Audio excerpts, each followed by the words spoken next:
Nagsimula ang pelikula sa isang lalaking nagising sa kwarto na hugis cube. May kumikinang na linya sa mga dingding, kisame, sahig, at mayroong 6 na pinto.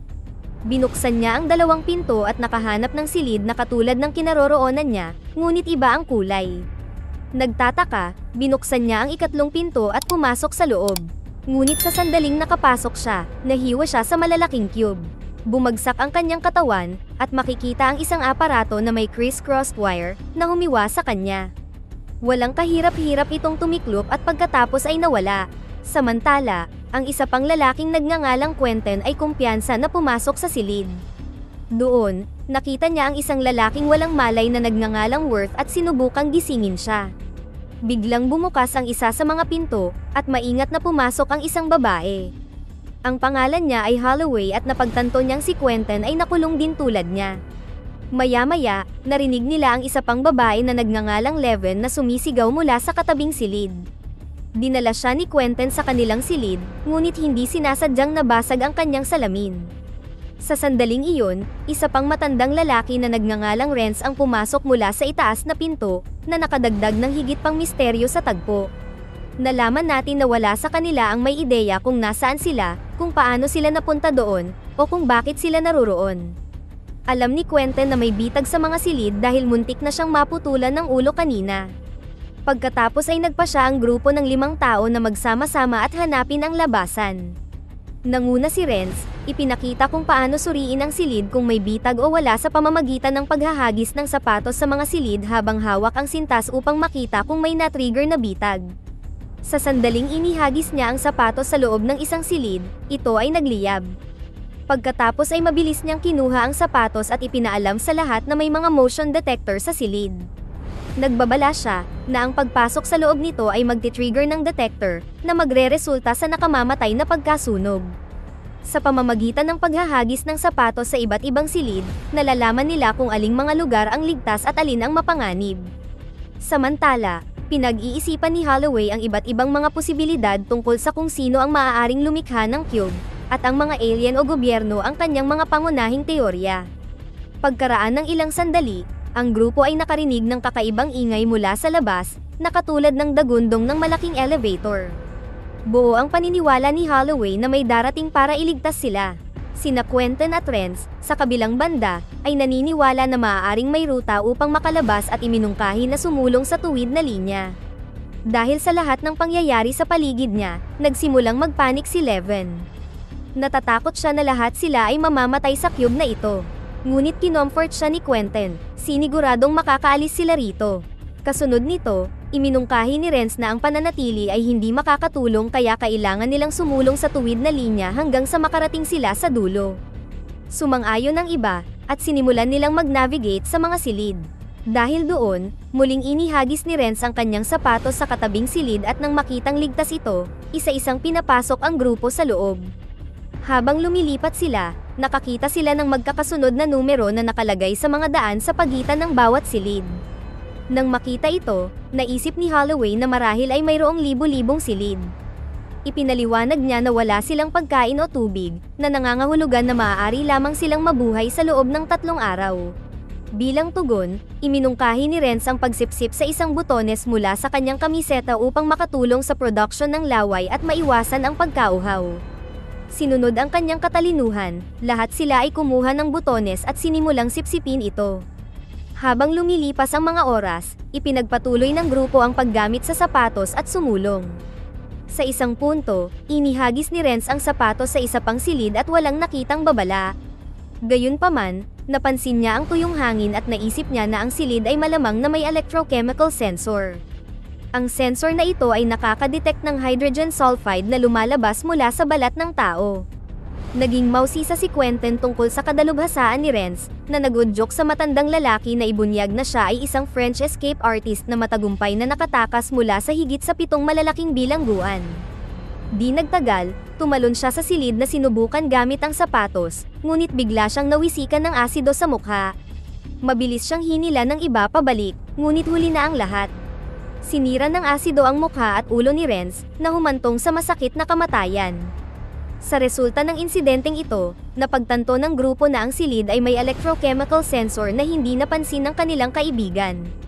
Kaya, kailangan nilang makahanap ng mas epektibong paraan upang subukan ang mga silid kung may bitag. Habang sumusulong, tinanong ni Quentin ang lahat kung ano ang trabaho nila. Nagsimula siya sa pagsisiwalat na siya ay isang pulis. Pagkatapos ay sinabi ni Holloway na siya ay isang doktor at sinabi ni Worth na nagtatrabaho siya sa opisina ngunit walang sinabi bukod pa doon. Nang si Leven na ang magsasalita, binanggit lang niya na nakikipag-hangout siya sa mga kaibigan niya. Naniniwala si Quentin na may dahilan kung bakit sila napunta sa Cube, at hindi ito nagkataon lamang. Nagtataka din siya kung bakit may salamin si Leven samantalang nawala naman ang lahat ng alahas ni Holloway. Habang patuloy ang pag-uusap ng grupo, biglang ibinunyag ni Leven na magaling siya sa math. Pagkatapos ay hinikayat siya ng iba na unawain ang code ng Cube, sa pag-aakalang ito ay isang uri ng palaisipan. Sa sumunod na eksena, napansin ni Leven na mapanganib ang mga kwartong may ilang partikular na numero, lalo na kung prime number ang numero.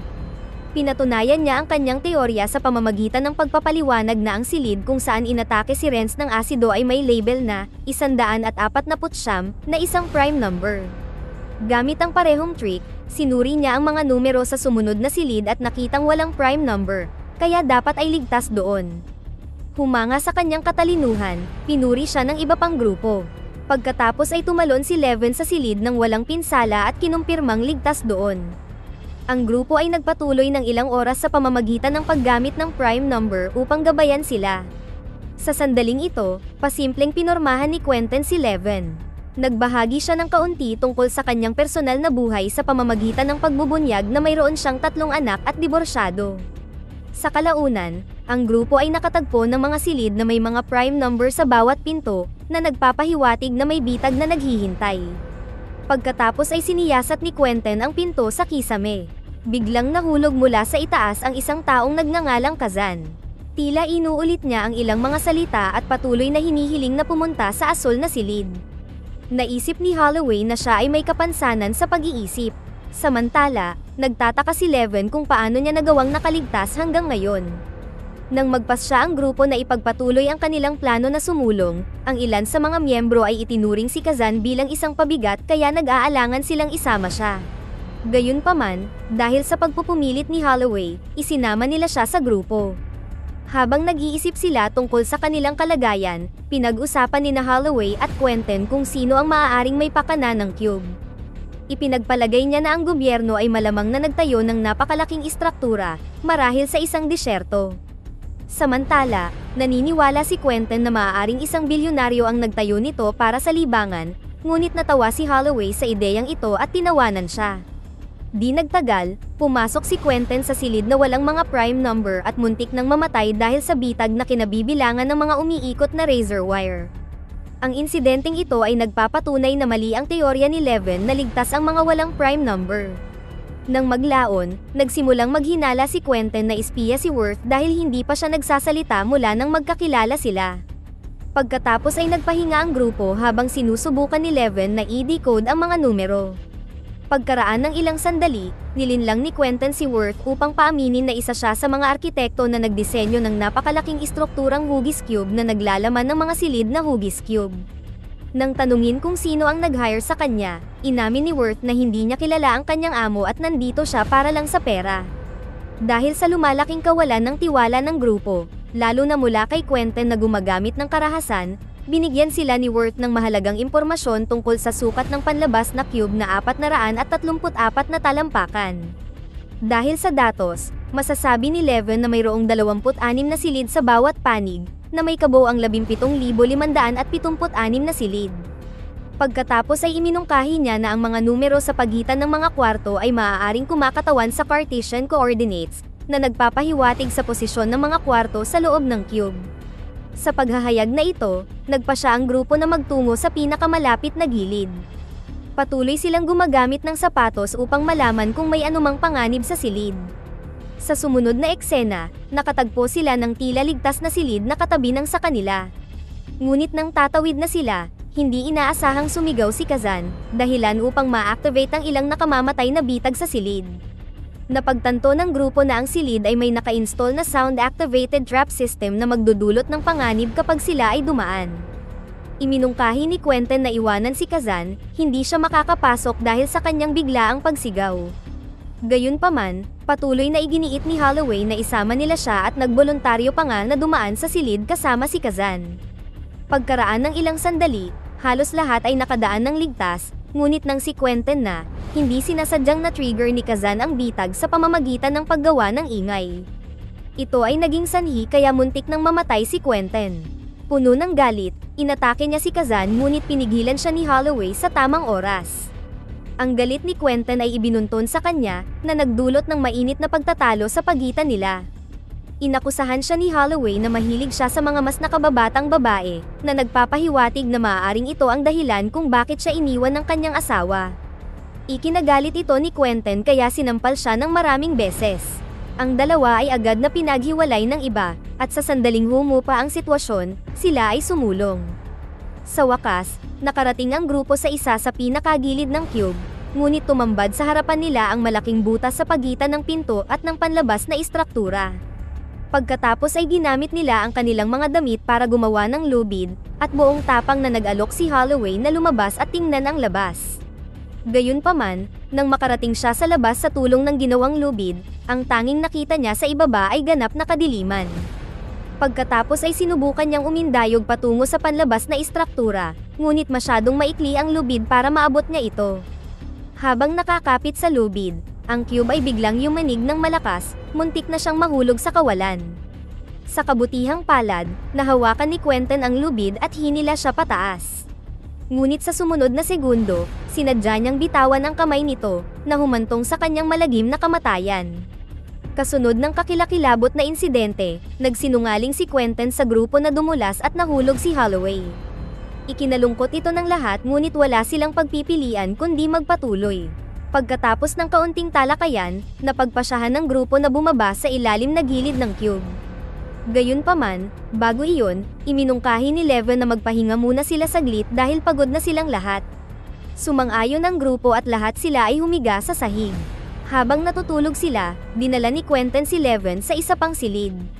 Sinubukan niyang hikayatin siya na iwanan ng iba at nag-anyaya pa nga na makipag-intimate sa kanya. Nang tumanggi si Leven, nagsimula siyang maging agresibo.